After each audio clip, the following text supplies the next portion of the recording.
This channel does not promote any violent, harmful, or illegal activities. All content provided by this channel is meant for an educational purpose only. বাংলায় কিভাবে দুষ্কৃতীরা চলছে সেই খবরে তো আমরা ফিরবো, কিন্তু এই মুহূর্তে চোখ রাখবো আরো একটি গুরুত্বপূর্ণ খবরে। হাওড়ার ফোরশোর রোডে আগুন, বিয়ে বাড়ির মণ্ডপে ভয়াবহ অগ্নিকাণ্ড, সেই ছবি আপনারা দেখতে পাচ্ছেন। আমরা আরো বিস্তারিত জানবো। আমাদের সঙ্গে টেলিফোনে রয়েছেন আমাদের প্রতিনিধি সুব্রত। সুব্রত, কিভাবে অগ্নিকাণ্ডের ঘটনা ঘটলো? দেখো, একেবারেই আজকে বিকেল 5:30 নাগাদ এই হাওড়া ফোরশোর রোডে হাওড়া হাউসের ভিতরে একটি ব্যাংকোয়েট হল, যেখানে বিয়ে বাড়ির প্যান্ডেল করা ছিল, এবং সেই প্যান্ডেলে কি থেকে আগুন লেগেছে এখনো স্পষ্ট না। তবে আগুনের আকার কিন্তু মারাত্মক। পাশেই গঙ্গা থাকায় কিন্তু গঙ্গার যে হাওয়া, সেই হাওয়ায় কিন্তু আগুন রীতিমতো লেলিয়ান শিখা বেড়েই চলেছে, এবং দমকলের 3টি ইঞ্জিন এই মুহূর্তে সে আগুন নেভানোর কাজ করছে। তোমাকে আরো জানিয়ে রাখবো যে বিয়ে বাড়ি না থাকায় কোনো হতাহতের খবর নেই, কিন্তু আগুন কিভাবে লাগলো সেই নিয়ে কিন্তু এখনো পর্যন্ত নানান প্রশ্ন উঠছে। তবে দমকল কর্মীরা তারা কিন্তু অক্লান্ত পরিশ্রম করছে সে আগুনকে নিয়ন্ত্রণে আনার। ধন্যবাদ সুব্রত। পরিস্থিতির দিকে নজর রাখো। এই মুহূর্তে হাওড়ার ফোরশোর রোডের একটি বিয়ে বাড়ির ছবি আপনারা দেখতে পাচ্ছেন। যেহেতু আজ কোনো বিয়ের অনুষ্ঠান ছিল না, সেই জন্য বড় ক্ষয়ক্ষতি এড়ানো গেছে, কিন্তু দাউ দাউ করে অগ্নিকাণ্ড ঘটনা ঘটে ঘটনাস্থলে। এই মুহূর্তে 3টি দমকলের ইঞ্জিন যুদ্ধকালীন তৎপরতায় আগুন নিয়ন্ত্রণে আনার চেষ্টা চালাচ্ছে।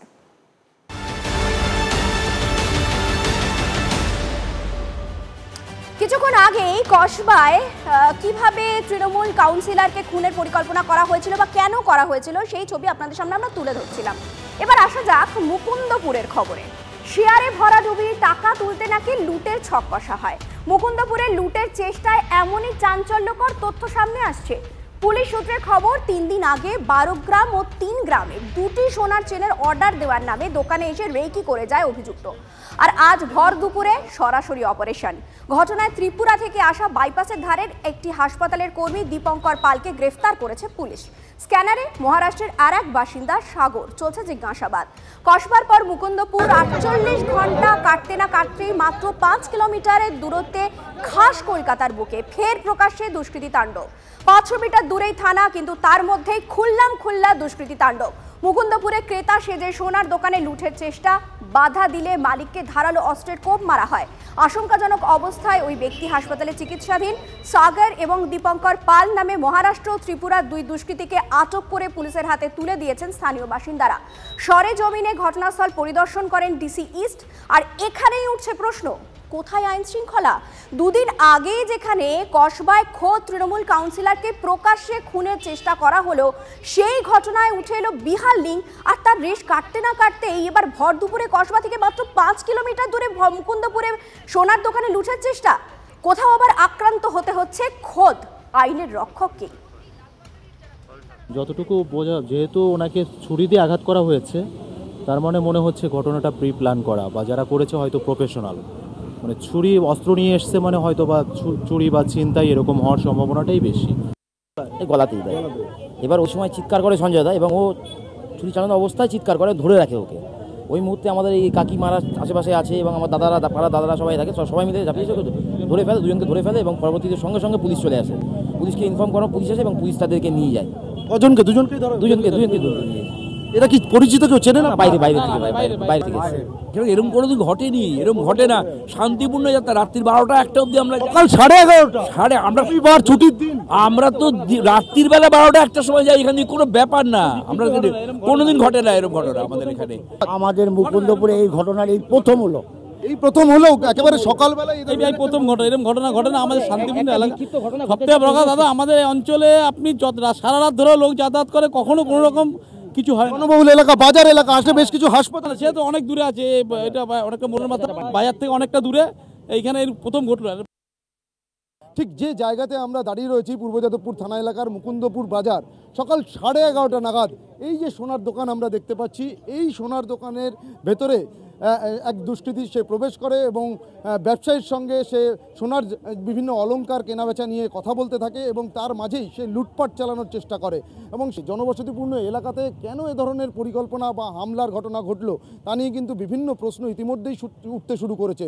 এবং প্রাথমিকভাবে তদন্তে যেটা পুলিশ জানতে পেরেছে, এই দীপঙ্কর পাল সে সম্প্রতি শেয়ার মার্কেটে বহু টাকা বিনিয়োগ করেছিল, কিন্তু সেই বিনিয়োগের পর সে বেশ কিছু টাকার লোকসান খায়, মোটা অঙ্কের টাকা তার লোকসান অনুষ্ঠান হয় এবং তারপরেই সে এই লুঠের পরিকল্পনা করে এবং তারপরেই এই মুকুন্দপুর বাজার এলাকাতে থাকা এই যে সোনার দোকান সেখানে এসে লুটপাটের চেষ্টা চালায়, আর সেই চেষ্টাতে বাধা পাওয়ার পরেই ব্যবসায়ীর গলায় ধারালো অস্ত্র দিয়ে আঘাত করে।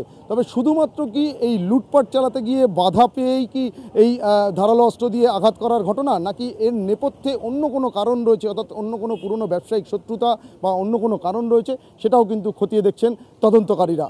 ক্যামেরায় সুদেব রায়ের সঙ্গে সুপ্রিয় গুহ, TV9 বাংলা। কুলটিতে তরোয়াল নিয়ে দুই প্রতিবেশীর মারামারিতে একেবারে রক্তারক্তি ঘটনা, আর খড়গপুরে সেখানে দোকানে ঢুকে গলা কেটে খুন। দুটি আলাদা জায়গা, আলাদা ঘটনা, কিন্তু কারণ একটাই, জমি বিবাদ। দেখুন, কসবায় তৃণমূল কাউন্সিলরকে টার্গেট করার পেছনে রয়েছে জমি সংক্রান্ত বিবাদ। শুধু কলকাতাই নয়, জেলায় জেলায় জমি নিয়ে জোর লড়াই। দুই প্রতিবেশীর মধ্যে বিবাদ, তার জেরে রবিবার আসানসোলের কুলটিতে তুমুল উত্তেজনা। জানা গিয়েছে দীর্ঘদিন ধরে বারাকারের মনোবেরিয়ায় দুই আনসারি পরিবারের মধ্যে জমি নিয়ে ঝামেলা ছিল। রবিবার সেই বিবাদ চরমে ওঠে। তরোয়াল উঁচিয়ে তাড়া করা থেকে সংঘর্ষ, গুলি চালানোর ঘটনা, বাদ গেল না কিছুই। জমি নিয়ে সংঘর্ষে আহত হন দুই প্রতিবেশী। কুলটি থানার পুলিশ বাহিনী নিয়ে গিয়ে পরিস্থিতি সামলায়।